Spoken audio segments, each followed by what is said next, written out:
ሊቨርፑልን የዝውውር ጉዳዮች በቅድሚያ እናንሳ። እንግዲህ አሰልጣኝ አርነ ስሎትን አሰናብቶ አሰልጣኝ አንዶኒ ኢራኦላን የቀጠረው ሊቨርፑል በሚቀጥለው የውድድር ዓመት ምናልባት በትልቅነት ለመመለስ አሁንም ትልልቅ የሚባሉ ዝውውሮችን የግድ ማድረግ ያለበት የዝውውር መስኮት እንደሆነ በርካቶች የሚረዱት ይመስለኛል። ምክንያቱም ባለፈው የውድድር ዓመት እጅግ ተቸግረው ተመልክተናል። እርግጥ ነው ባለፈው የክረምት ተጫዋቾች የዝውውር መስኮትም እንደውም እንደ ሊቨርፑል በጣም ድንቅ የሚባሉ ዝውውሮችን የፈጸመ አለ ብሎ ማንሳት አይቻልም። ትልልቅ ገንዘቦችን አውጥቷል። በጣም ትልልቅ የሚባሉ ስሞችን አምጥቷል። ለምሳሌ በፕሪሚየር ሊጉ በጣም ትልቅ ልምድ ያለውን አጥቂ አሌክዛንደር ኢሳክን በሪከርድ የዝውውር ገንዘብ ነው ያመጣው። በጀርመን ቡንደስሊጋ ድንቅ የውድድር ዓመትን ያሳለፈው። ከዛ ውጪ የጀርመን ቡንደስሊጋ ተከታታይ 2 ዓመታት የቡንደስሊጋው ምርጡ ተጫዋች የተባለውን ፍሎሪያን ቬርትስን ማምጣታቸውን እናስታውሳለን። ሁጎ ኤኪቲኬም በጣም ድንቅ የሚባሉ የውድድር ዓመትን በአይንትራክ ፍራንክፈርት አሳልፎ ነው ወደዚህኛው ክለብ የተቀላቀለው። ሚሎስ ኪርኬዝ ለቦርነመዝ ድንቅ የውድድር ዓመት ማሳለፍ በጣም ትልቅ አበርክቶ ከነበራቸው ተጫዋቾች መካከል አንደኛው ነው። እሱንም እንግዲህ ወደ ሊቨርፑል መቀላቀላቸው እናስታውሳለን።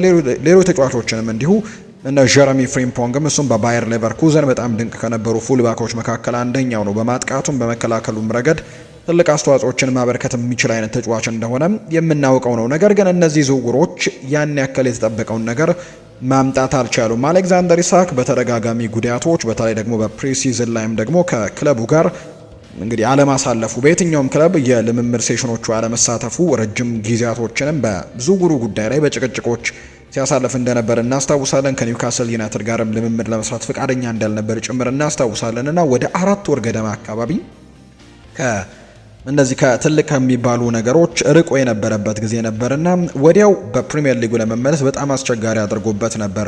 ወደ ሊቨርፑልም ከተቀላቀለ በኋላ ሙሉ ጨዋታ 90 ደቂቃ እንኳን ለመጫወት በጣም ረጅም ጊዜያቶች ወስደውበት እንደነበር እናስታውሳለን። ሙሉ ፊት ለመሆን አልቻለም ነበርና ከዛ ውጪ የደረሰበት ተደጋጋሚ ጉዳትም ድንቅ የሚባል የውድድር ዓመትን እንዳያሳልፍ አድርጎት እንደነበር እናስታውሳለን። ፍሎሪያን ቬርትስም የመጀመሪያ ውድድሩ ነው በፕሪሚየር ሊጉ። እንግዲህ ከጀርመን ቡንደስሊጋ ሲመጡ በርከት ያሉ ተጫዋቾች ስኬታማ የሚባሉ ጊዜያቶችን ሲያሳልፉ አንመለከትም። ምናልባት በጣም ጥቂት የሚባሉ ተጫዋቾች ካልሆኑ በስተቀርና በጣም ሲቸገሩ እንመለከታለን እና ፍሎሪያን ቬርትስም በተለይ መጀመሪያው አካባቢ በጣም ተቸግሮ እንደነበር እናስታውሳለን። ከዛ በኋላ እንኳን የተወሰኑ መሻሻሎችን ያሳየባቸው ጊዜያቶች እንደነበሩ የምናስታውሰው ነው። እሱም ቢሆን ድንቅ የሚባል ጊዜን ማሳለፍ አልቻለም ነበርና ዘንድሮ ግን ያንን ነገር መቅረፍ ይኖርባቸዋል። ቡድናቸውን በድጋሚ ማጠናከር ይኖርባቸዋል ተብሎ ይታሰባል። በተለይ ለአምናው የውድድር ዓመት ውድቀት ደግሞ እንደ ትልቅ መንስኤ የሚቆጠረውም እንዲሁ ሉዊስ ዲያዝን በትክክል አለመተካት መቻላቸው ነው። ይህ ተጫዋች ከለቀቀ በኋላ ጥሩ የሚባል ተተኪ ተጫዋችን በዛ ቦታ ላይ እንዳላመጡ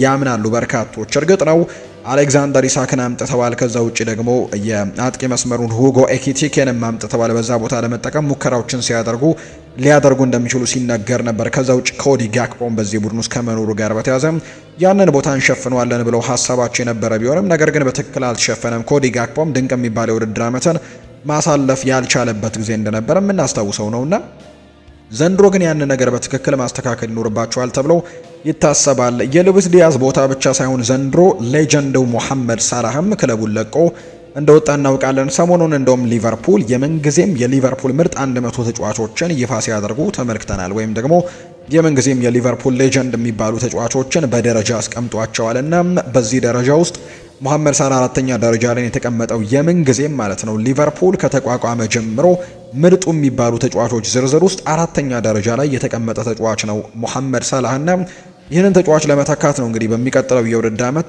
የግድ መሞከር የሚኖርባቸው። ለዚህ ክለብ በጣም በርከት ያሉ የፕሪሚየር ሊግ ጎሎችን ያስቆጠረም ለዚህ ቡድን ላለፉት 10 ዓመታት ያንን ቦታ በብቃት ሲቆጣጠር ለነበረ ተጫዋችን ለመተካት ሙከራዎችን ማድረግ እጅግ በጣም ከባዱ ስራ ሊሆን እንደሚችል በርካቶች ያምናሉ።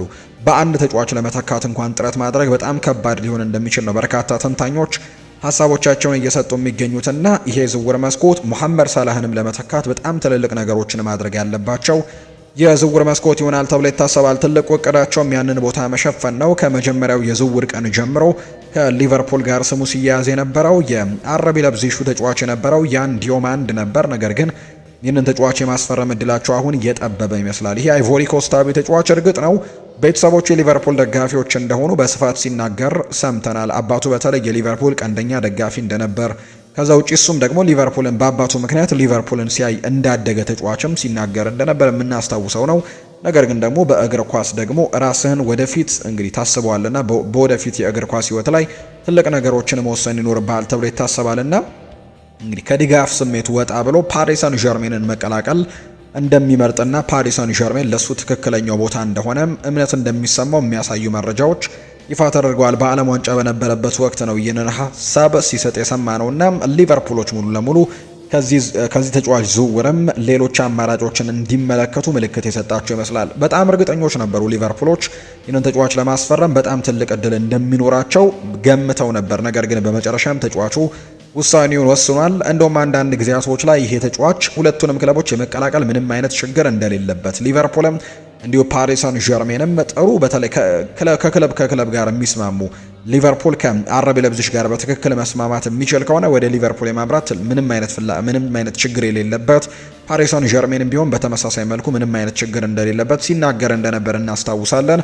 በመጨረሻ ግን ፓሪስ ሰን ዠርሜንን ሳይመርጥ እንዳልቀረ የሚጠቁሙ መረጃዎችን ነው እየሰማን የምንገኘውና ወደ ፈረንሳዩ ክለብ ለማምራት ፍላጎቱን ማሳየቱን ተከትሎ አሁን የአንዶኒ ኢራኦላ ሊቨርፑል ሌሎች ኢላማዎችን የግድ መመልከት ያለበት ጊዜ ላይ ያለ ይመስላል። ስለዚህም በእጩ ዝርዝራቸው ውስጥ ሌሎች የተለያዩ ተጫዋቾችን ስም ዝርዝር እያነሱ እንደሚገኝ ነው እየተመለከተን የምንገኘው። በርካቶች እንግዲህ ሞሐመድ ሳላህን ለመተካት በደንብ ልምድ ያለው በውድድሮች ላይ በደንብ ራሱን ማሳየት የሚችል አይነት ተጫዋችን እንደሚፈልጉና ያንን ነገር ማምጣት እንዳለባቸው ነው የሚጠቁሙት። ምክንያቱም ላለፉት 10 ዓመታት ሞሐመድ ሳላህ ለዚህ ክለብ ያበረከተው ነገር እጅግ በጣም ያቅ ያለ እንደነበር የምናስታውሰው ጉዳይ ነው። በዚህ መሰረትም ትልልቅ የሚባሉ ተጫዋቾች መጥተው ልምድ ያላቸው ተጫዋቾች ናቸው ይህንን ቦታ መተካት የሚኖርባቸው። በታዳጊ ተጫዋቾች ያንን ሸክም መቋቋም በጣም ከባድ ሊሆንባቸው ይችላል የሚሉ ግምቶችም በትልቁ ሲወጡ ነበር። አሁን ስም ዝርዝር ይፋ እየተደረጉ ይገኛሉ። ሰኢድ ኤልማላ የሚባል ተጫዋች አለ። ጀርመናዊ ነው ይሄ ተጫዋች።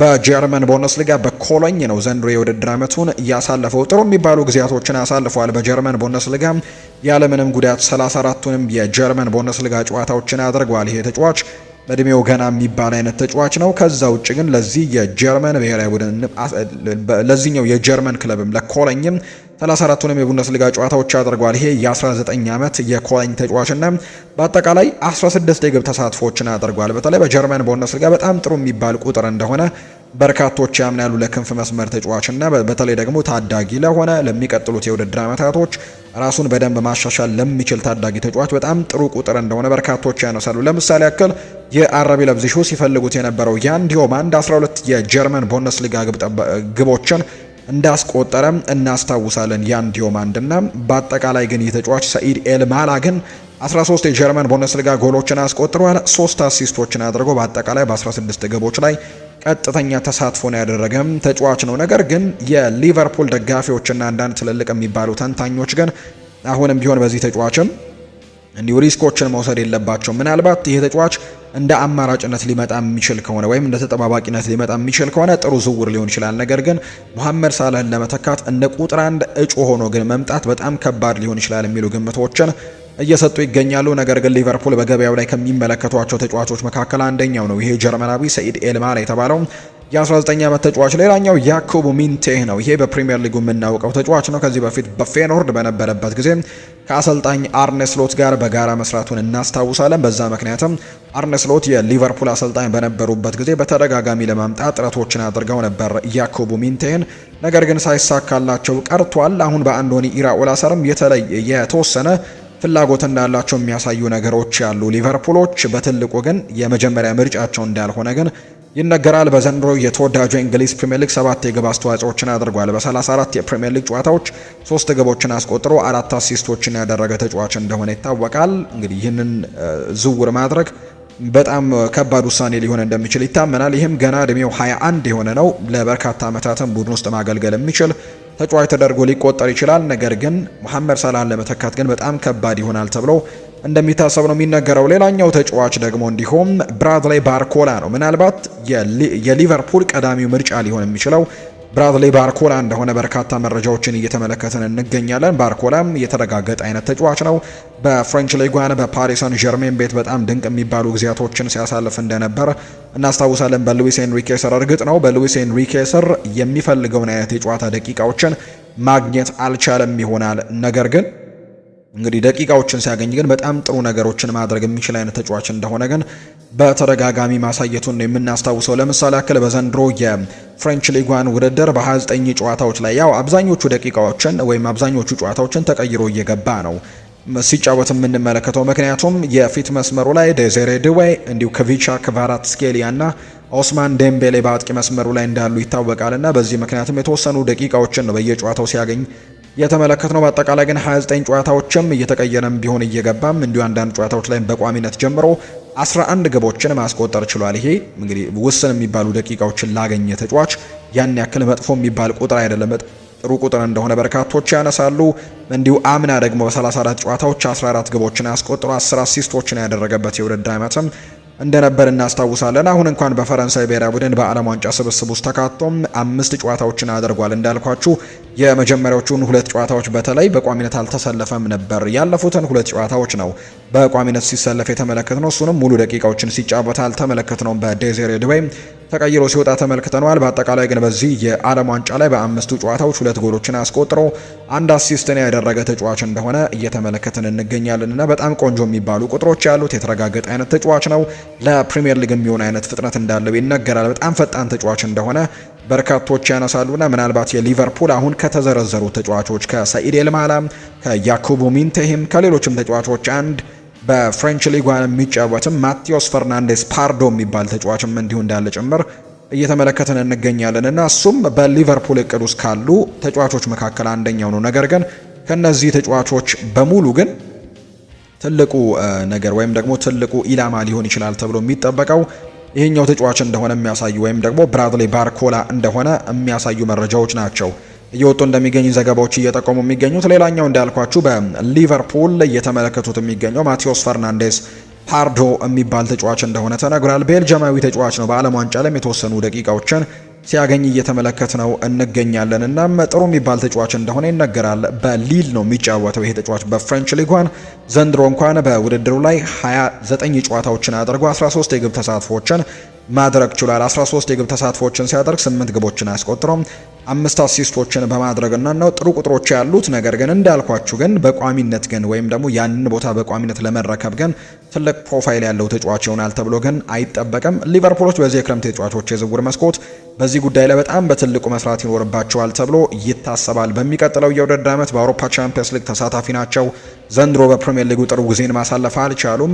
በመጨረሻዎቹ ሳምንታት ባገኟቸው ድሎች ነው እንደውም የአውሮፓ ቻምፒየንስ ሊግ ተሳትፎን እንኳን ለማግኘት የበቁትና ያንን ነገር በቀጣይ የውድድር ዓመት ለማስተካከልና በድጋሚ በሚታወቅበት በትልቁ ደረጃ በዋንጫው ፉክክር ላይ ለመግባት ትልልቅ ዝውውሮችን በዚህ የዝውውር መስኮት ማድረግ ይጠበቅባቸዋል ተብሎ ይታሰባል። ሌላኛው ለሊቨርፑል በጣም ስጋት የሆነው ጉዳይ የኮዲ ጋክፖ በሊቨርፑል የመቆየትና ያለመቆየቱ ጉዳይ እርግጥ አለመሆኑ ነው።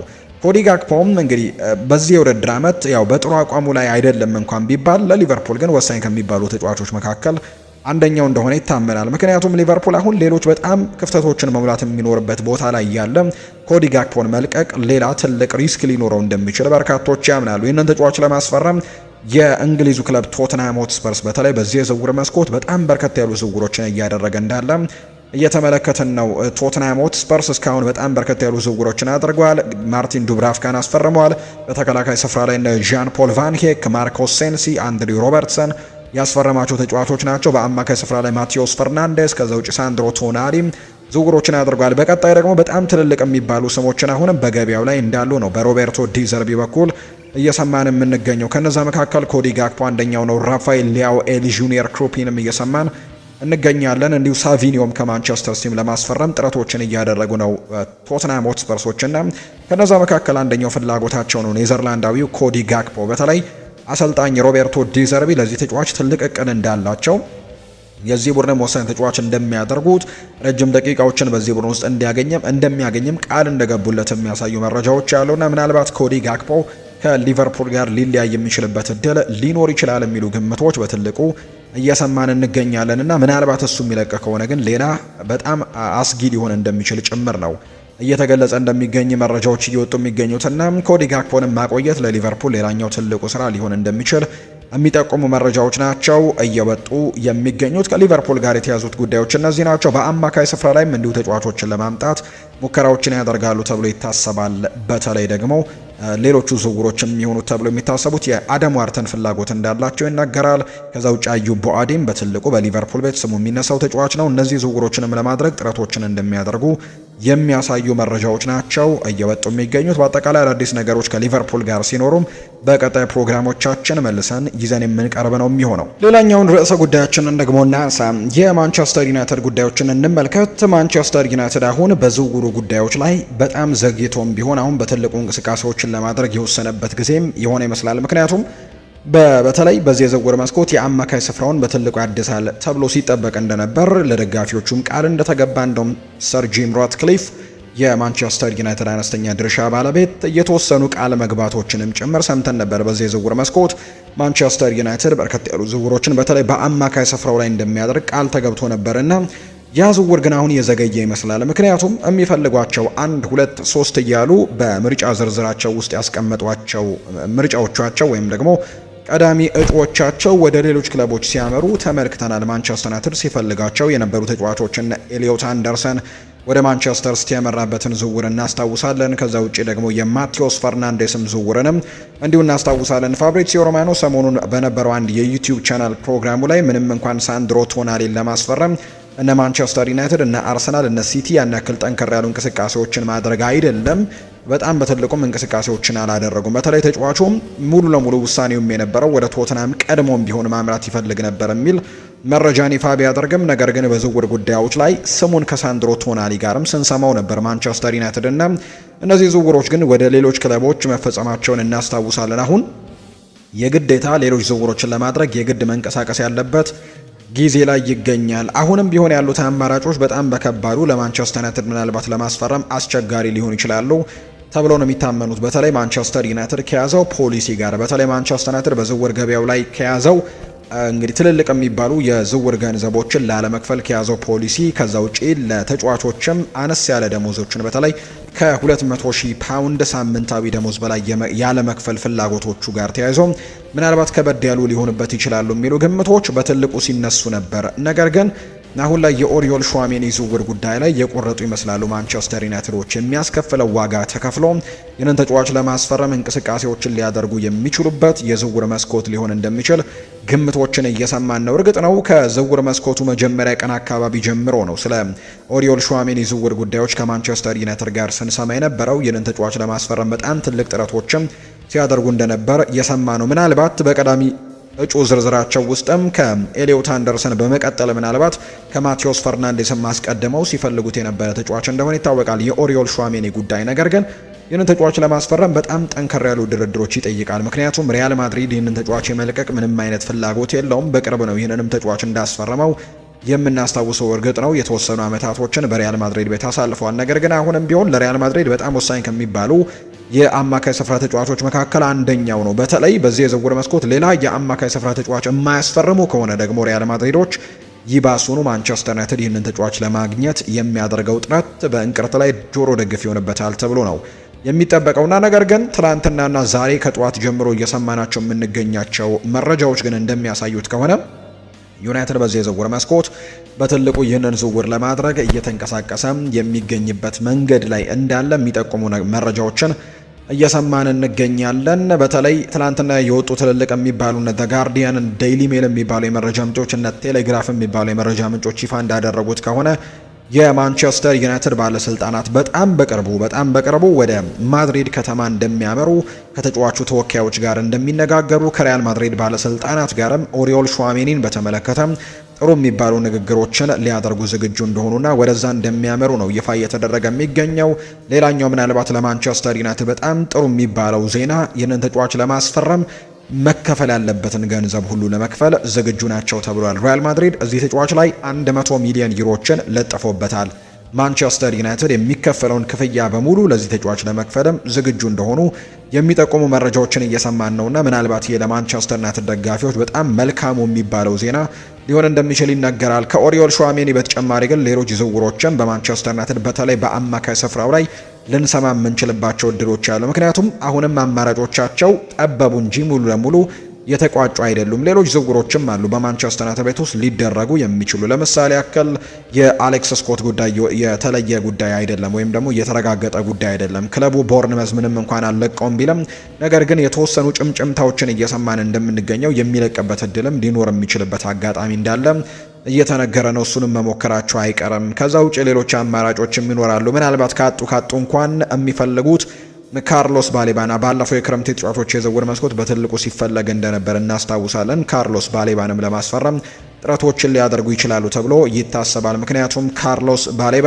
አሁን ላይ ማንቸስተር ዩናይትድ ጥያቄ እስኪያቀርብለት ብቻ ነው እየጠበቀ የሚገኘው እንጂ ወደ ማንቸስተር ዩናይትድ የማምራት ሙሉ ለሙሉ ዝግጁ እንደሆነ ሙሉ ለሙሉ ፍላጎት እንዳለው የሚጠቁሙ መረጃዎች ያሉ። በገንዘብ ረገድም ምናልባት ብራይተን በጣም ቀነስ ባለ ዋጋ ይህንን ተጫዋች ለማንቸስተር ዩናይትድ ሊሸጥ የሚችልበት እድሉ አለው። ብራይተኑም በዚህ የዝውውር መስኮት የግድ መሸጥ ያለባቸው ይመስላል። ምክንያቱም አምና 100 እና ከዛ በላይ ነበር የሚገመተው ተጫዋቹ። ዘንድሮ ግን አሁን ከ70 እና ከ70 በታች የሚገመትበት ደረጃ ላይ ደርሷል።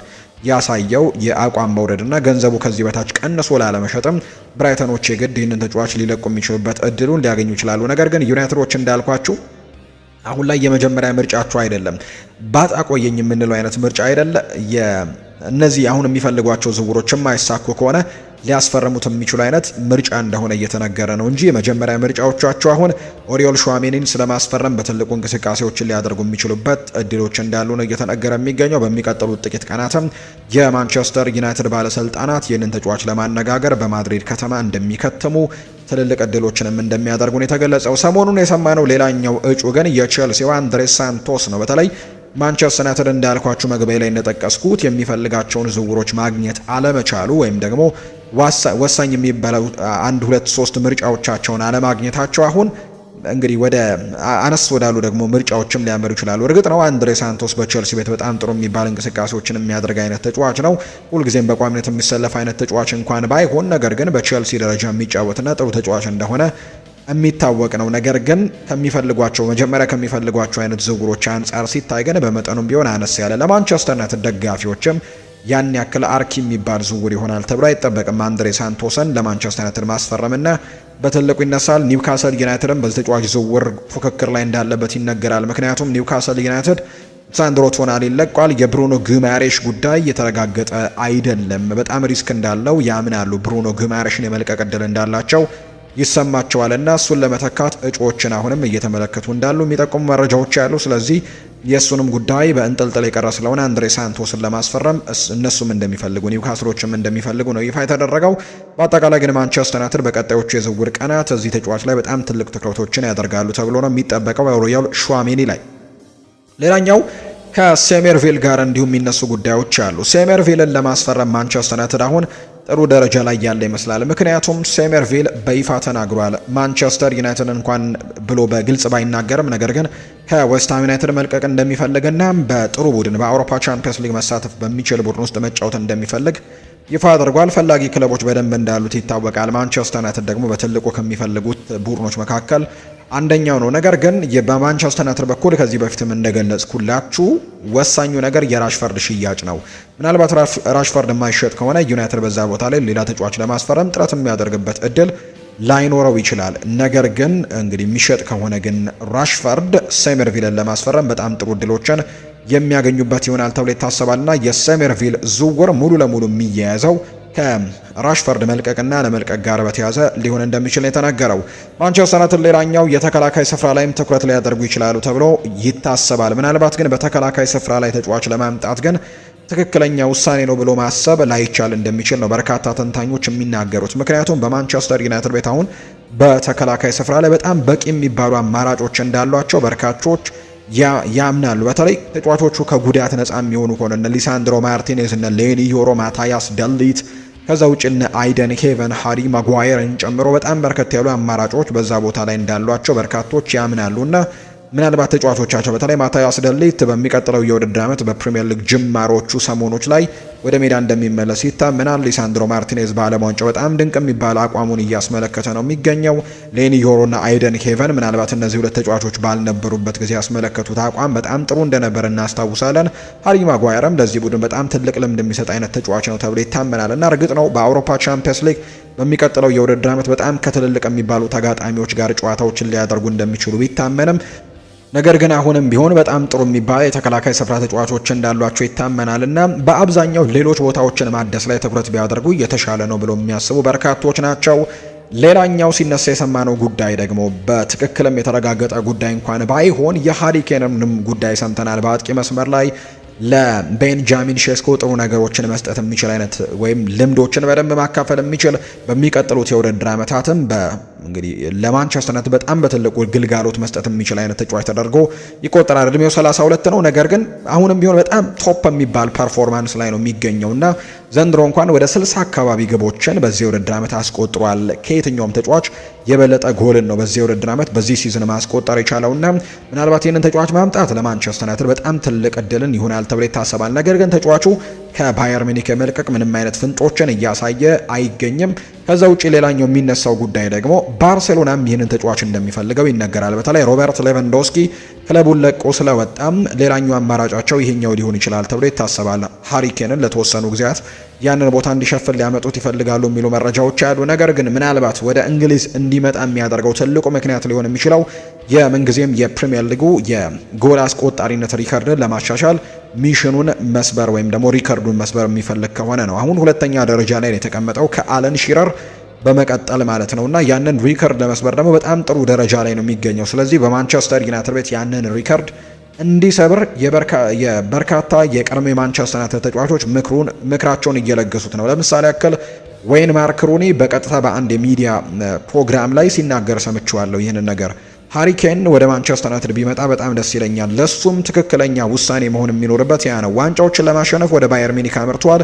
ያንን ነገር ደግሞ በትክክል ያሳካው ይመስለኛል። አሁን ወደ ማንቸስተር ዩናይትድ መጥቶ ሁለት ነገሮችን እንዲያሳካም እመኝለታለሁ። አንደኛ በፕሪሚየር ሊግ የምንጊዜም ከፍተኛ ግብ አስቆጣሪ የሚለውን ሪከርድ የግሉ እንዲያደርግ ወደ ፕሪሚየር ሊግ መምጣት አለበት። ሁለተኛ ደግሞ ማንቸስተር ዩናይትድን ወደ ቀድሞ ትልቁ ቁመናውና ወደ ትልቁ ታሪኩ እንዲመለሰው ደግሞ ፈልጋለሁ የሚል አይነት ሀሳብን ዌይን ማርክ ሩኒ ሲናገር ሰምተነዋል። አሁን ወደ ሌሎች ክለቦች ወደ የትኞቹ ክለቦች ያመራል የሚለውን ጉዳይ በተመለከተም ሲያብራራ አርሰናል ይህንን ተጫዋች ለማስፈረም ይሞክራል ተብሎ አይታሰብም። ምክንያቱም ተጫዋቹም ወደዛ የማምራት ፍላጎቶች ይኖሩታል ተብሎ አይጠበቅም። እንደ ምክንያትነት የሚነሳው ተጫዋቹ የቶተንሃም ተጫዋች ስለነበር ለከተማ ተቀናቃኙ ለአርሰናል ይጫወታል ተብሎ አይጠበቅም። ስለዚህ አርሰናል ይህንን ተጫዋች የማስፈረም እድሉ በጣም ጠባብ ነው ሲል ይናገራል።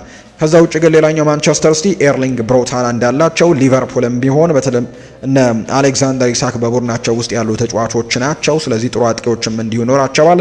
በማንቸስተር ዩናይትድ ቤት ግን ጥሩ ክፍት ቦታ ሊያገኝ ይችላል እና በማንቸስተር ዩናይትድ ቤት ጥሩ ነገሮችን ማድረግ ይችላል ብዬ አምናለሁ። ስለዚህ ወደ ዩናይትድ ቢመጣ ምክሬን ለግሷለሁ ሲልም ነው ዌይን ማርክ ሩኒ ሰሞኑን በነበረው አንድ ፕሮግራም ላይ ለሃሪ ኬን ይህንን መልእክት እንዳጋራ እየተገለጸ የሚገኘው። በአጠቃላይ ግን ማንቸስተር ዩናይትዶች በእንደዚህ አይነት ዝውውሮች ላይ እንቅስቃሴዎችን ሊያደርጉ እንደሚችሉ የሚጠቁሙ መረጃዎችን ነው እየሰማን የምንገኘው።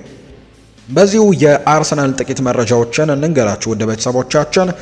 ከአርሰናል ጋር በተያዘም እንግዲህ ሰሞኑን በትልቁ እየሰማን የምንገኘው የብሩኖ ጉማሬሽን ጉዳይ ነው። በተለይ ብሩኖ ጉማሬሽ አሁን በጣም በትልቁ እንቅስቃሴ ሊደረግበት የሚችልበት ጊዜ ላይ ደርሷል። ምክንያቱም ከብራዚል ብሔራዊ ቡድን ጋር የነበረው የዓለም ዋንጫ ጉዞ አብቅቷል። ከተሸነፉ በኋላ እንግዲህ ከውድድሩ መሰናበታቸውን በኖርዌይ ብሔራዊ ቡድን እናስታውሳለን እና በዚህ ምክንያት አሁን ብሩኖ ጉማሬሽ የዝውውር ጉዳዮች ላይ በደንብ ማሰብ የሚችልበትን እድል ያገኛል ተብሎ ይጠበቃል። ስለዚህ በሚቀጥሉት ጊዜያቶች ላይ አርሰናልም በትልቁ እንቅስቃሴዎችን እንዲያደርግ ያግዘዋል ተብሎ ይታሰባል። የብሩኖ ጉማሬሽ ከዓለም ዋንጫው ውጪ መሆኑን ተከትሎ ከዛ ውጪ ግን አርሰናሎች ሌሎች ኢላማዎችንም ሊያደርጉ የሚችሉባቸው እድሎች እንዳሉ ይነገራል። የአርሰናልን ጉዳዮች በነገው ፕሮግራማችን ላይ በጣም በስፋት ወደ እናንተ የምናደርስ ነው የሚሆነው ውድ ቤተሰቦቻችን። ምክንያቱም በጣም በርከት ያሉ የሚነሱ ጉዳዮች ያሉ። የሞርጋን ሮጀርስ ጉዳይ በጣም አሳሳቢ እየሆነ የመጣ ይመስላል። ምክንያቱም አስተን ቪላ እዚህ ተጫዋች ላይ የለጠፈበት ዋጋን የመቀነስ ምንም አይነት አዝማሚያዎችን እያሳየ የሚገኝበት ሰዓት ላይ አይደለም እና ይሄ ነገር በጣም አስጊ ደረጃ ላይ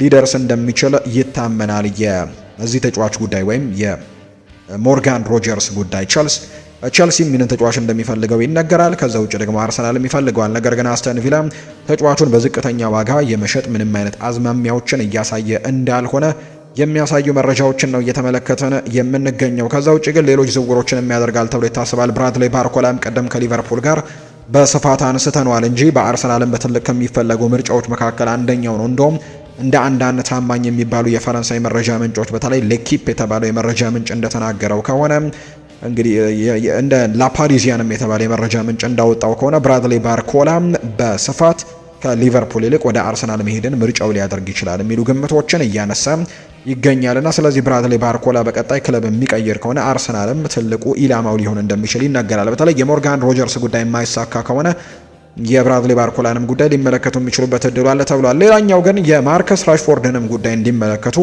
አንዳንድ የቀድሞ ተጫዋቾቻቸው ምክራቸውን እየለገሷቸው ይገኛሉ። ለአርሰናሎች በተለይ ማርከስ ራሽፎርድ አሁን በዝቅተኛ ገንዘብ እስከ 26 ሚሊዮን ፓውንድ አካባቢ የሚገኝ አይነት ተጫዋች ነው ተብሎ ይታመናል። ምክንያቱም ለባርሴሎና በዛ ዋጋ ነበር ማንቸስተር ዩናይትዶች ያቀረቡትና እርግጥ ነው ለሌሎች ክለቦች ሲሸጡ በዛ ዋጋ ይሸጡታሉ ወይ በጣም በትልቁ ጥያቄ ያስነሳል ተብሎ ይታሰባል። ነገር ግን በዛ ዋጋ ግን አርሰናሎች ይህንን ተጫዋች ማግኘት የሚችሉ ከሆነ ግን ለሞርጋን ሮጀርስ 130 ሚሊዮን ፓውንዶችን የተመደበበት በአስተን ቪላ ያንን ዝውውር ከማድረግ ራሽፈርድን ማስፈረምና ሌላ ተጫዋች ማምጣትን የተሻለ ነው ብሎ ያምናሉ። እስከ 100 ሚሊዮን ፓውንድም ማትረፍ ይችላሉ በእነዚህ ዝውውሮች ሲሉ ጭምር ነው እየተናገሩ የሚገኙትና በዚህ ምክንያት ምናልባት አርሰናልና ራሽፈርድም በቀጣዮቹ ጊዜያት ስማቸው ሲነሳ ልንሰማ የምንችልበት እድሉ እንዳለ ይነገራል። ነገር ግን ትልቁ ምክንያት ሊሆን የሚችለው ራሽፈርድ በፕሪሚየር ሊግ በሌላ ክለብ የመጫወት አሁን ፍላጎት እንደሌለው የሚያሳዩ ነገሮችን ሰምተናል። በፕሪሚየር ሊግ መቆየት ግዴታው ከሆነበት በማንቸስተር ዩናይትድ መቆየትን ምርጫው ያደርጋል። ካልሆነ ግን ከእንግሊዝ ውጭ ባሉ ክለቦች ነው የመጫወት ትልቅ ፍላጎት እንዳለው የሚጠቁሙ ነገሮችን